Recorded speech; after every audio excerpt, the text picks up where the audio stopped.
CIET NCERT द्वारा प्रस्तुत है कक्षा 2 की हिंदी की ध्वनि पुस्तक सारंगी। पृष्ठ 114 है। आनंदमयी कविता, पाठ 24।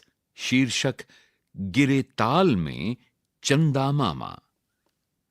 गिरे ताल में चंदा मामा, सबने देखा सबने देखा।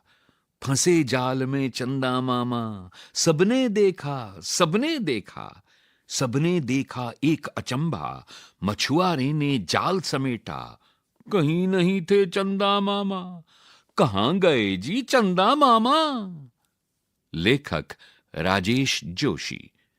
इस पृष्ठ पर एक चित्र दिखाया गया है जिसमें चांदनी रात में एक ताल में एक मछुआरा अपना जाल चांद की आकृति जो ताल में जल पर दिखाई दे रही है उस पर फेंकता है, इस उद्देश्य से कि वो चांद को अपने जाल में फंसाकर ले जाएगा, किंतु चांद उसके हाथ नहीं आता।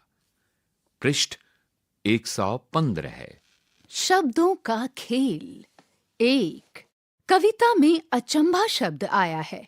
कविता पढ़कर अनुमान लगाइए कि इस शब्द का अर्थ क्या हो सकता है।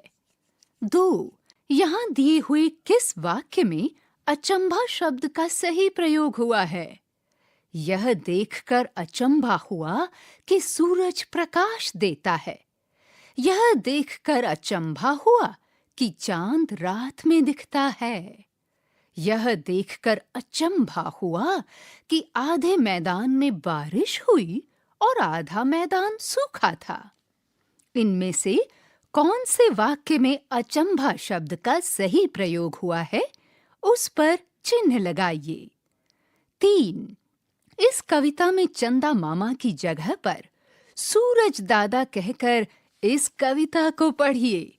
अपनी नई कविता को कॉपी में लिखिए। मिलकर पढ़िए।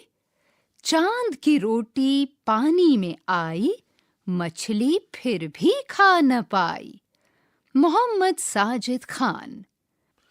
इस पृष्ठ पर एक चित्र दिखाया गया है जिसमें ताल में चांद का प्रतिबिंब दिखाई दे रहा है और उसके चारों ओर एक मछली उस चांद को रोटी समझकर उसे खाने के उद्देश्य से तैरती हुई नजर आ रही है।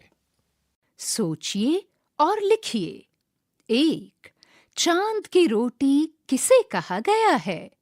2, मछली चांद की रोटी क्यों नहीं खा पाई होगी? शिक्षण संकेत।